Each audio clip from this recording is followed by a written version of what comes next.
Assalamu alaikum, it's Huma Islam, your Islamiyat teacher. Today the topic is the Battle of Khayber that occurred in 7 AH after Hijrat. And let's go.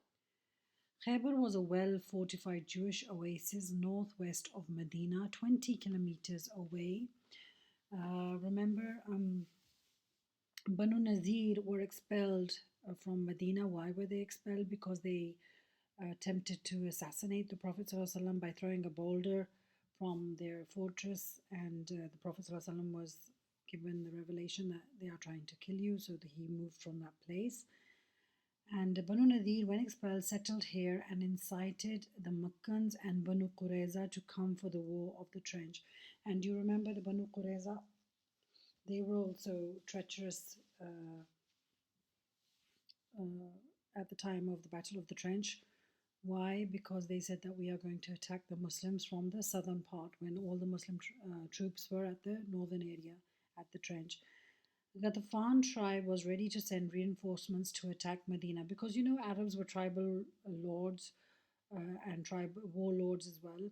So Ghatafan at that time, although the Prophet ﷺ managed to win over the Ghatafan tribe during the Battle of Trench, but because they are warlords, they never really are satisfied with a peaceful environment.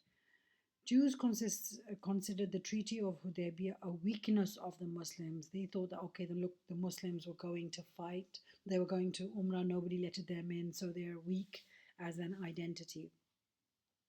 Muslims aimed to neutralize a perceived threat. Now, why did Muslims go to attack Khayber?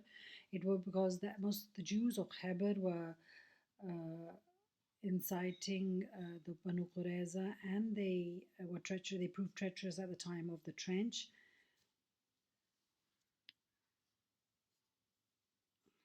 Khayber was wealthy and strategically located. It was wealthy, it had lands, they were farmers, they used to work on their lands, and surplus produce was generated from their earth.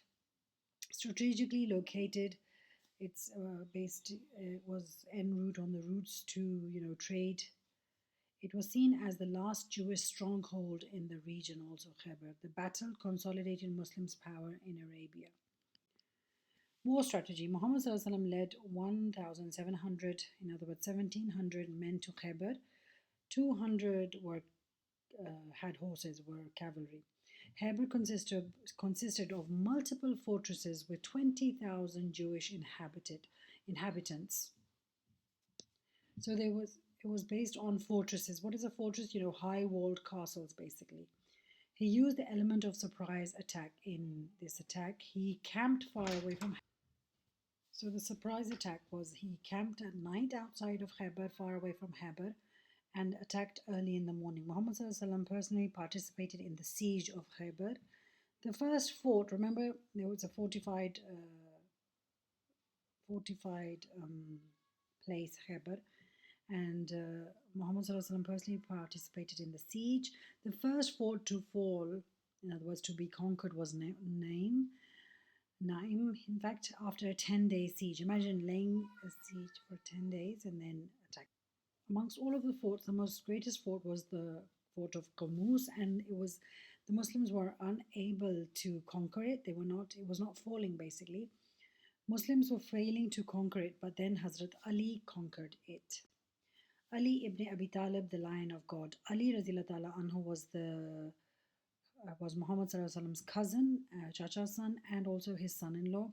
He played a crucial role in conquering the main fortress Qamus. Muhammad Sallallahu gave Ali the title of Sher Huda, in other words, the Lion of God. Before the battle, Muhammad Sallallahu said, "Tomorrow I will give the flag to a man who loves Allah and His Messenger." Ali was not well with an eye ailment. He had an infection in his eye. The Prophet ﷺ applied his saliva to his eye, which miraculously healed. One day before, the Prophet said, "I'm going to give the flag to conquer Qamus to the person who loves Allah and His Messenger." When he looked around for Ali the next day, he was not there. He went inquiring about Ali. He was told by the companions that he's not well and he's in his camp. So when the Prophet ﷺ applied his saliva, miraculously Hazrat Ali's eye was healed. Next day, the Prophet Muhammad ﷺ called Ali and gave him his flag. A hadith describes Ali's incredible strength. Ali tore off a heavy fortress gate and used it as a bridge. In other words, the fort, the fort that could not be conquered, Hazrat Ali tore off the gate. Marhab, the Jewish warrior. Marhab was a renowned Jewish warrior at Khayber, so you should remember his name. He challenged the Muslim army to a single combat, to, one on one. Marhab's challenge: Khayber knows that I am Marhab, an experienced warrior. Ali Anhu accepted Marhab's challenge. He replied, I am the one whose mother has named him Haider, in other words, lion. Ali then defeated Marhab in combat. The Treaty of Khayber. Last two forts then surrendered after seeing Khamuz being conquered. After the battle, a treaty was established between the Madinites, between the Muslims and the Jews of Khayber. The inhabitants were allowed to stay in their fortresses and pay jizya tax. What is jizya tax? It's the tax levied on non-Muslims in order for the Muslim state to give them protection. The Jews agreed to give half of their produce to Muslims as jizya. So what the land, land gives its vegetation twice a year. So half of the produce, suppose like if got 2 tons, then 1 ton would be given to the Muslims. They were allowed to continue farming the land. Muslims received a huge amount of booty from these forts of Khayber. After Khayber, the Muslims returned from Abyssinia and reached Khayber. They were also given from the war spoils. The same year, remember the Muslims of Abyssinia, they came back and they came directly to Khayber, including Jafar bin Abi Talib, Hazrat Ali's brother, and this cousin of Hazrat Muhammad Sallallahu Alaihi Wasallam. A hadith tells of a Jewish woman who tried to poison Muhammad Sallallahu Alaihi Wasallam. She offered him a poisoned lamb. At that time, anybody who would conquer a land, people would try to impress them by sending food or by inviting them to dinner. So the Prophet didn't accept any invitation. So one Jewish woman, she plotted and she sent a roasted lamb to the Prophet and his companions.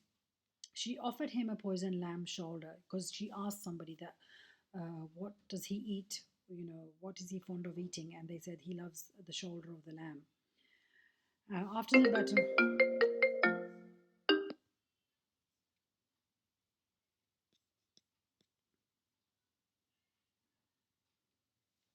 so she offered him a poisoned lamb. After the battle, Muhammad SAW detected the poison on the first bite, and it is said that he ordered all of his companions to stop eating. He spat it out, but poison is poison. He called the people who prepared the meat. Did you poison it? They acknowledged but were forgiven.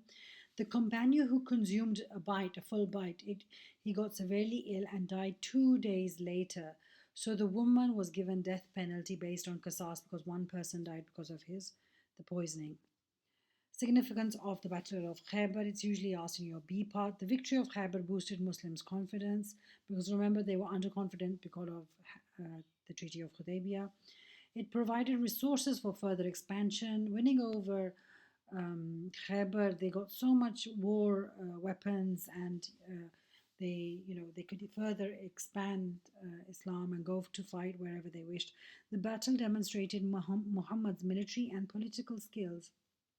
The battle shows the complex relation between religion and politics. Yes, that's complex because they were Jews and they didn't want it to seem like they're going after the Jews just because they're Jews. The reason why they went after the Jews was because they were treacherous to the Charter of Medina. It demonstrates the importance of strategy in warfare. The event had long-lasting effects on Jewish-Muslim relations when we never had a full meal until after Khaybar. The Muslims used to say that we never ate a full meal until Khaybar because when they won Khaybar, they got surplus booty.